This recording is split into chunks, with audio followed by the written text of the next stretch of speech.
1228 চনত চাউলুং চুকাফাই মংমাওৰ পৰা আহি পেলাই অসমত আহোম ৰাজ্যৰ প্ৰতিষ্ঠা কৰিছিল যে আহোমসকল আৰু মায়ামৰা সত্ৰৰ অনুগামীসকলৰ মাজত মত মিলা নাছিল কিন্তু চন্দ্ৰকান্ত সিংহ আছিল এজন দুৰ্বল ৰজা সেই সময়ত নিম্ন গুৱাহাটীৰ মুখ্য সেনাধ্যক্ষ আছিল বদন চন্দ্ৰ তেওঁ বিচাৰিছিল যে তেওঁ এদিন আহোম ৰাজ্যৰ সিংহাসনত প্ৰতিষ্ঠিত হ'ব তেওঁ লগালগ সৈন্য সামন্ত পঠাই দিছিল যে যা বদন চন্দ্ৰ বৰফুকনক গ্ৰেপ্তাৰ কৰি আন তাৰ উচিত শাস্তি হ'ব লাগে বদনে সিদ্ধান্ত লৈছিল যে তেওঁ মানসকলক আমন্ত্ৰণ কৰিব যে অসম যদি আক্ৰমণ কৰিব পৰা যায় তেতিয়াহ'লে ম্যানমাৰৰ পৰিসীমা বৃদ্ধি কৰিব পৰা যাব কল্পনা কৰক এনেকুৱা এখন ৰাজ্যৰ বিষয়ে যিখন ৰাজ্যই 17 বাৰকৈ মোগলৰ আক্ৰমণ প্ৰতিহত কৰিছিল যিটো সময়ত গোটেই ভাৰতবৰ্ষৰ অধিকাংশ অঞ্চল ব্ৰিটিছৰ অধীনত পৰিছিল সেই সময়খিনিত এই ৰাজ্যখন কিন্তু স্বাধীনভাৱে নিজৰ গৰিমা অব্যাহত ৰাখিবলৈ সক্ষম হৈছিল হয় আপুনি ঠিকেই ধৰিছে মই কথা কৈছো আমাৰ ৰাজ্য অসমৰ বিষয়ে অসমৰ ইতিহাসৰ এই গৌৰৱোজ্জ্বল অধ্যায় ৰচনা কৰিছিল আহোমসকলে আহোমসকলৰ 600 বছৰীয়া গৌৰৱোজ্জ্বল অধ্যায়ত অসমৰ নাম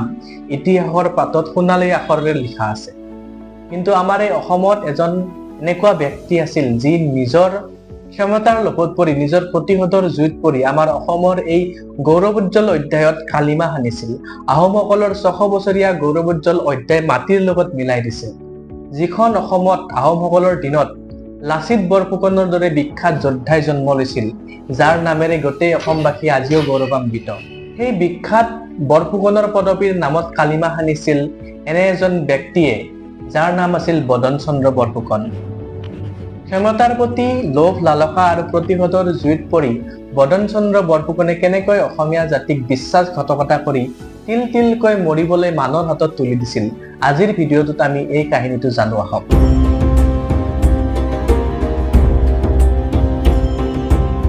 প্ৰথমতে জানো আহক অসমত আহোমসকলে কেনেকৈ ৰাজ্যৰ পাতনি মেলিছিল 1228 চনত চাউলুং চুকাফাই মংমাওৰ পৰা আহি পেলাই অসমত আহোম ৰাজ্যৰ প্ৰতিষ্ঠা কৰিছিল এই কাহিনীটো বাৰু বেলেগ হয় আৰু তাৰ পিছতে এই আহোম ৰাজ্যৰ গৌৰৱোজ্জ্বল অধ্যায় প্ৰায় 600 বছৰ ধৰি অসমত ৰাজত্ব কৰিছিল 1800 শতিকাৰ শেষৰ ফালে অসমত মোৱামৰীয়া বিদ্ৰোহ আৰম্ভ হৈছিল আৰু আহোমৰ শাসনকাল আহোমৰ শাসন ক্ষমতা লাহে লাহে অসমত দুৰ্বল হৈ আহিছিল আৰু তাৰ কাৰণ হৈছে কি যে আহোমসকল আৰু মায়ামৰা সত্ৰৰ অনুগামীসকলৰ মাজত মত মিলা নাছিল আহোমসকলৰ অত্যাচাৰ তেওঁলোকৰ মতামত তেওঁলোকৰ যুদ্ধ নীতি শাসন নীতি এইবোৰ মায়ামৰা সত্ৰৰ যিবিলাক অনুগামী আছিল তেওঁলোকে মানি লোৱা নাছিল মায়ামৰা সত্ৰৰ অনুগামীসকলকে আমি মোৱামৰীয়া বুলি কওঁ আৰু তেওঁলোকে যিটো আহোমৰ বিৰুদ্ধে বিদ্ৰোহ আৰম্ভ কৰিছিল সেই বিদ্ৰোহৰ নামেই আছিল মোৱামৰীয়া বিদ্ৰোহ মোৱামৰীয়া বিদ্ৰোহ চলিছিল 1769 চনৰ পৰা 1805 চনলৈ এই বিদ্ৰোহৰ বিষয়ে বিশদভাৱে আমি বেলেগ ভিডিঅ' এটাত জানিম মোৱামৰীয়া বিদ্ৰোহৰ সময়ত অসমৰ শাসনকালত আছিল লক্ষ্মীনাথ সিংহ গৌৰী সিংহ আদিৰ দৰে ৰজাবোৰ এই ৰজাসকল আহোম ৰজা আছিল যদিও বেছি শক্তিশালী নাছিল তেওঁলোক দুৰ্বল আছিল আৰু এই দুৰ্বলতাৰ সুযোগ লৈ মোৱামৰীয়াসকলে আহোম ৰাজ্য দখল কৰাৰ ষড়যন্ত্ৰ কৰিছিল এনেকৈ মোৱামৰীয়াসকলৰ লগত যুদ্ধ কৰি সময় বাগৰিল 1811 চনত আহোমৰ সিংহাসনত ৰজাৰূপে প্ৰতিষ্ঠিত হয় স্বৰ্গদেউ চন্দ্ৰকান্ত সিংহ কিন্তু চন্দ্ৰকান্ত সিংহ আছিল এজন দুৰ্বল ৰজা তেওঁ আছিল আমাৰ বুঢ়া গোহাঁই পূৰ্ণানন্দ বুঢ়া গোহাঁইৰ তলতীয়া দেখাত চন্দ্ৰকান্ত সিংহ ৰজা আছিল কিন্তু তেওঁ গোটেই ৰাজ্য চলাইছিল কাৰ কথা মতে চলিছিল বুঢ়া গোহাঁই পূৰ্ণানন্দ বুঢ়া গোহাঁইৰ মতে যিটো সময়ত পূৰ্ণানন্দ বুঢ়া গোহাঁই শাসনভাৰ গোটেই আহোমৰ শাসনভাৰ নিজৰ হাতত লৈ নামমাত্ৰ ৰজাৰূপে চন্দ্ৰকান্ত সিংহক সিংহাসনত বহুৱাইছিল সেই সময়ত নিম্ন গুৱাহাটীৰ মুখ্য সেনাধ্যক্ষ আছিল বদন চন্দ্ৰ মুখ্য সেনাধ্যক্ষকে আমি বৰফুকন বুলি কওঁ আৰু তেওঁ আছিল বদন চন্দ্ৰ বৰফুকনে কিন্তু বৰফুকনৰ পদবীত থাকিয়ে শান্ত নাছিল তাতে তেওঁ সন্তুষ্ট নাছিল বদন চন্দ্ৰই বিচাৰিছিল যে পূৰ্ণানন্দ বুঢ়া গোহাঁই কি ধুনীয়াকে শাসন উপভোগ কৰি আছে চন্দ্ৰকান্ত সিংহক নামমাত্ৰ ৰজা বনাই থৈ দিছে গোটেই আহোম ৰাজ্যৰ শাসনভাৰ নিজৰ অধীনত ৰাখিছে গোটেই ক্ষমতা তেওঁৰ লগত আছে আৰু এই ঘটনাটো দেখিয়ে বদন চন্দ্ৰ বৰফুকনে সহ্য কৰিব পৰা নাছিল তেওঁ বিচাৰিছিল যে তেওঁ এদিন আহোম ৰাজ্যৰ সিংহাসনত প্ৰতিষ্ঠিত হ'ব আহোম ৰাজ্যৰ ৰীতি নীতি মতে আহোমৰ ৰাজ সিংহাসনত কেৱল ৰজাঘৰীয়া ৰাজকোঁৱৰেহে বহিব পাৰে যিকোনো এজন ব্যক্তি ৰজা বংশৰ নহলে আহোমৰ সিংহাসনত কোনো কাৰণতে বহিব নোৱাৰে আৰু যাৰ বাবে পূৰ্ণানন্দ বুঢ়া গোহাঁই নিজে ৰজা নহয় ইনডাইৰেক্টলি পৰোক্ষভাৱে ৰজা হৈ আছিল চন্দ্ৰকান্ত সিংহক দেখাত ৰজা কৰি থৈ দিছে আৰু বাকী সব ডিসিশন সব সিদ্ধান্ত নিজৰ মতে লয় বদন চন্দ্ৰ বৰফুকনৰ মনত কিন্তু ক্ষমতাৰ লোভ বাঢ়ি গৈছিল তেওঁ বিচাৰিছিল যে তেওঁ নিজেও এদিন গৈ পেলাই পূৰ্ণানন্দ বুঢ়াগোহাঁইৰ সেই প্ৰধানমন্ত্ৰীৰ পদত প্ৰতিষ্ঠিত হ'ব তেওঁক মৰিয়াই হওক যিকোনো প্ৰকাৰে প্ৰধানমন্ত্ৰীৰ পদৰ পৰা গুচাই নিজে প্ৰধানমন্ত্ৰী হ'ব হৈ পেলাই গোটেই আহোমৰ শাসনভাৰ উপভোগ কৰিব আৰু পূৰ্ণানন্দ বুঢ়াগোহাঁইয়ে বদন চন্দ্ৰ বৰফুকনৰ এই ষড়যন্ত্ৰৰ উমান পাইছিল চোৰাংচোৱাৰ জৰিয়তে আৰু তেওঁ লগালগ সৈন্য সামন্ত পঠাই দিছিল যে যা বদন চন্দ্ৰ বৰফুকনক গ্ৰেপ্তাৰ কৰি আন তাৰ উচিত শাস্তি হ'ব লাগে আৰু চতুৰ বদন চন্দ্ৰ বৰফুকনে কিন্তু এই কথা জানিছিল আৰু জানি আহোমৰ সৈন্য সামন্ত তেওঁক গ্ৰেপ্তাৰ কৰিবলৈ আহিবৰ আগতে বদন চন্দ্ৰ বৰফুকনে পলাই আত্মগোপন কৰিছিল কিন্তু বদন চন্দ্ৰ বৰফুকনৰ মনত জ্বলিছিল প্ৰতিশোধৰ দাবানল জুই তেওঁ বিচাৰিছিল যিকোনো প্ৰকাৰে পূৰ্ণানন্দ বুঢ়াগোহাঁইক মৰিয়াই বা হত্যা কৰি আহোমৰ প্ৰধানমন্ত্ৰীৰ সিংহাসনত নিজকে প্ৰতিষ্ঠিত কৰিব আৰু এটা সময়ত লাহে লাহে গোটেই আহোমৰ সিংহাসন অধিকাৰ কৰি স্বৰ্গদেউ ৰূপে অভিহিত হ'ব আৰু এই তেওঁৰ যিটো লিপ্সা আছিল লালসা আছিল এইটোক বাস্তৱত পৰিণত কৰাৰ বাবে বদন চন্দ্ৰ বৰফুকনে সকলো ধৰণৰ ষড়যন্ত্ৰ কৰিছিল তেওঁ ইংৰাজসকলৰ সহায় বিচাৰিছিল তাত তেওঁ বিফল হল লাষ্টত তেওঁ এটা ভয়ংকৰ সিদ্ধান্ত লৈছিল বদনে সিদ্ধান্ত লৈছিল যে তেওঁ মানসকলক আমন্ত্ৰণ কৰিব অসম আক্ৰমণৰ বাবে আৰু পূৰ্ণানন্দ বুঢ়াগোহাঁইক হত্যা কৰি নিজকে প্ৰধানমন্ত্ৰী বনাব এইটো সময় হৈছে 1816 চনৰ য'ত বদন চন্দ্ৰ বৰফুকনে পূৰ্ণানন্দ বুঢ়াগোহাঁইৰ আক্ৰমণৰ কবলৰ পৰা নিজকে ৰক্ষা কৰি ম্যানমাৰৰ ৰাজধানী আমৰাপুৰলৈ পলাই যায় আৰু তেতিয়াৰ ম্যানমাৰৰ ৰজা বডোপায়াৰ ওচৰত নিজৰ দুখৰ কথা বিৱৰি কয় বদন চন্দ্ৰ বৰফুকনে ম্যানমাৰৰ ৰজা বডোপায়াৰ আগত বিৱৰি কয় যে পূৰ্ণানন্দ বুঢ়াগোহাঁইৰ অধীনত গোটেই অসমবাসীয়ে নিৰ্যাতন ভুগি আছে তেওঁ এজন স্বেচ্ছাচাৰী শাসক গতিকে তেওঁক হত্যা কৰিব লাগে আৰু বদন চন্দ্ৰ বৰফুকনক প্ৰধানমন্ত্ৰী কৰি দিব লাগে গতিকে মানসকলে অসম আক্ৰমণ কৰি পেলাই এই প্ৰবলেমটো এই সমস্যাটো সমাধান কৰিব লাগে ইতিমধ্যে মানসকলৰ ৰজা বডোপায়াই ভাবি আছিল যে অসম যদি আক্ৰমণ কৰিব পৰা যায় তেতিয়াহ'লে ম্যানমাৰৰ পৰিসীমা বৃদ্ধি কৰিব পৰা যাব আগৰ দিনত ৰজাবিলাক তেনেকুৱাই আছিল ন যে নিজৰ ৰাজ্যখনত ক্ষান্ত নাথাকি ওচৰ চুবুৰীয়া ৰাজ্যবিলাক আক্ৰমণ কৰি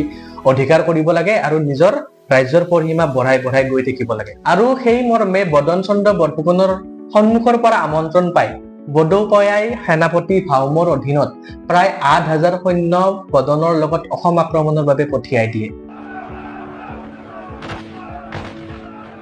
আৰু আহোমসকল আৰু মানসকলৰ মাজত দুৰ্বাদল কাজিয়া হয় শিলাধাৰী ঘাটত যুদ্ধ হৈছিল মান আৰু আহোমৰ মাজত প্ৰথমখন যুদ্ধ আৰু এই যুদ্ধখনত কি হৈছিল আমাৰ পূৰ্ণানন্দ বুঢ়াগোহাঁইৰ মৃত্যু হৈছিল আৰু বদন চন্দ্ৰ বৰফুকনক যোৰহাটৰ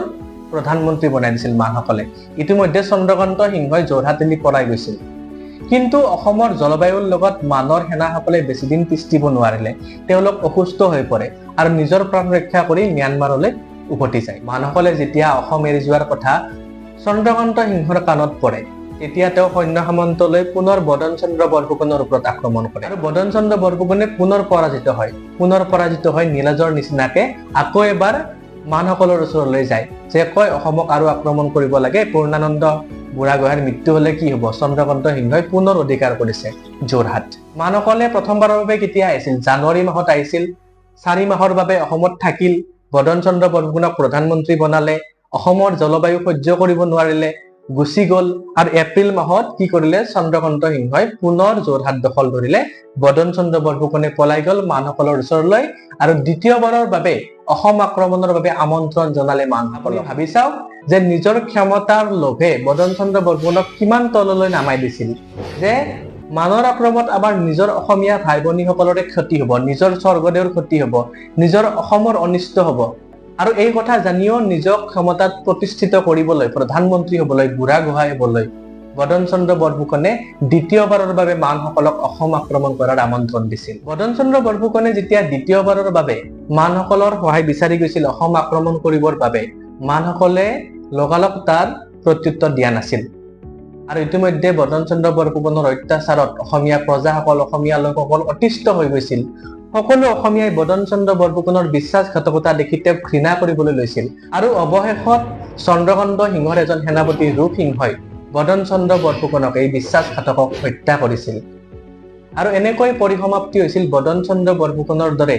ইতিহাসত কালিমা সনা এজন বিশ্বাসঘাতকৰ অধ্যায়। কিন্তু আপুনি কি ভাবিছে, বদন চন্দ্ৰৰ মৃত্যুৰ লগে লগে এই কাহিনী সমাপ্ত হোৱা নাছিল? আপুনি হয়তো জানে, চিকাৰী বাঘৰ মুখত যদি এবাৰ মানুহৰ তেজ লাগে তেনেহলে সেই বাঘে দ্বিতীয়বাৰৰ বাবে তৃতীয়বাৰৰ বাবে বাৰে বাৰে মানুহৰ মাংস বিচাৰি অস্থিৰ হৈ পাগলৰ দৰে বিচাৰি ফুৰে মানুহৰ চিকাৰ। যেতিয়া প্ৰথমবাৰৰ বাবে বদন চন্দ্ৰ বৰফুকনৰ আমন্ত্ৰণত মানসকলে অসম আক্ৰমণ কৰিছিল আৰু অসমলৈ আহি তেওঁলোকে দেখা পাইছিল অসমৰ সৌন্দৰ্য, শৌৰ্য, বীৰ্য, সম্পদ, আৰু এইবোৰ দেখি মানসকলে ভাবিছিল যে অসম পুনৰ আক্ৰমণ কৰা উচিত। অসমলৈ তেওঁলোকৰ মন পুনৰ গৈছিল আৰু সেই মৰ্মেই মানসকলে দ্বিতীয়বাৰৰ বাবে অসম আক্ৰমণ কৰাৰ সিদ্ধান্ত লৈছিল। মানসকলে দ্বিতীয়বাৰৰ বাবে অসম আক্ৰমণ কৰিছিল 1819 চনত। কিন্তু এইবাৰ অসম আক্ৰমণ কৰি মানসকলে অসমৰ ৰজা চন্দ্ৰকান্ত সিংহক মাৰি পেলোৱা নাছিল, তেওঁক কৰতলীয়া ৰজাৰূপে প্ৰতিষ্ঠিত কৰিছিল। অৰ্থাৎ নামমাত্ৰ ৰজা হৈ থাকিব, কিন্তু মানসকলৰ মতে উঠা বহা কৰিব, তেওঁলোকক মাহে মাহে কৰ দিব। কৰতলীয়া ৰজাৰূপে চন্দ্ৰকান্ত সিংহক ৰাখি মানসকলে অসম অধিকাৰ কৰিছিল। আৰু এনেকৈ লাহে লাহে অসম মানৰ অধীনত আহিছিল। কিন্তু মানৰ আটাইতকৈ ভয়ংকৰ যিটো শেষৰ আক্ৰমণ আছিল, যিটো মানৰ আক্ৰমণ অসমৰ ইতিহাসত তেজেৰে ৰাঙলী হৈ আছে। 1821 চনৰ পৰা 1822 চনৰ এই সময়ছোৱাত মানসকলে তৃতীয়বাৰৰ বাবে অসম আক্ৰমণ কৰিছিল। আৰু এইবাৰ আক্ৰমণ কৰি কিন্তু মানসকলে লুটপাট, অত্যাচাৰ, মানুহক মাৰি পেলোৱা, সকলো ধৰণৰ অত্যাচাৰ অসমবাসীৰ ওপৰত কৰিছিল।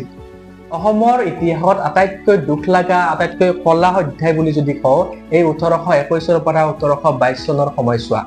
এই সময়ছোৱাত অসমত মানুহ মানৰ আক্ৰমণত মৰিছিল, দুৰ্ভিক্ষত মৰিছিল, মহামাৰী হৈ মৰিছিল। অসমৰ মানুহৰ আটাইতকৈ পুতৌজনক অৱস্থা যদি আজিলৈকে আমি বিচাৰি যাওঁ, এই সময়ছোৱাতে হৈছিল। সেইকাৰণে মানুহে আজিকালি কয় ন যে মানৰ শাসন চলাইছ। কোনোবাই যদি স্বেচ্ছাচাৰী শাসন চলাই নিজৰ ইচ্ছামতে মাৰকাট কৰে, চব ধৰণৰ কাম নিজৰ মতে কোনোবা যদি ৰাজনৈতিক নেতাই কৰে, তেতিয়া কি কোৱা হয়? মানৰ শাসন চলাইছে বুলি কোৱা হয়। এই মানৰ শাসনত অসমীয়াই বাৰুকৈয়ে ভুক্তভোগী হৈছিল।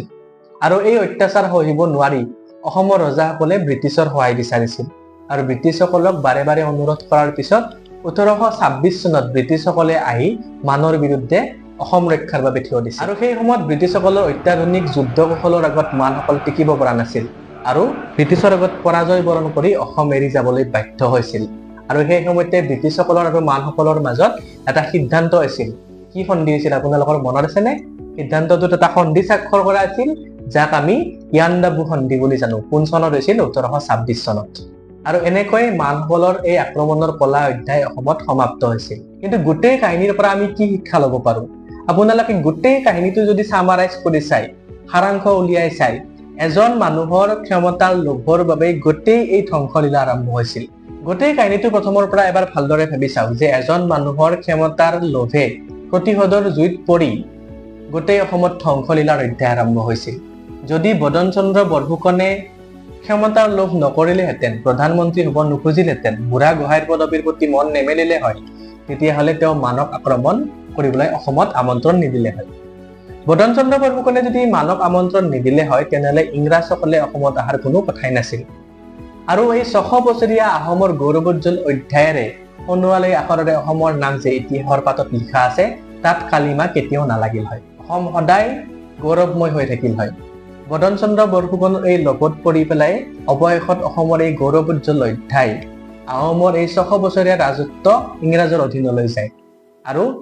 এই ভিডিঅ'টোত মই এই কথা এইকাৰণে ডিছকাছ কৰিছো, আজিৰ সময়তো ৰাজনীতিত এনেকুৱা বহুত মানুহ আপুনি দেখা পাব, বহুত ৰাজনৈতিক নেতা আপুনি দেখা পাব,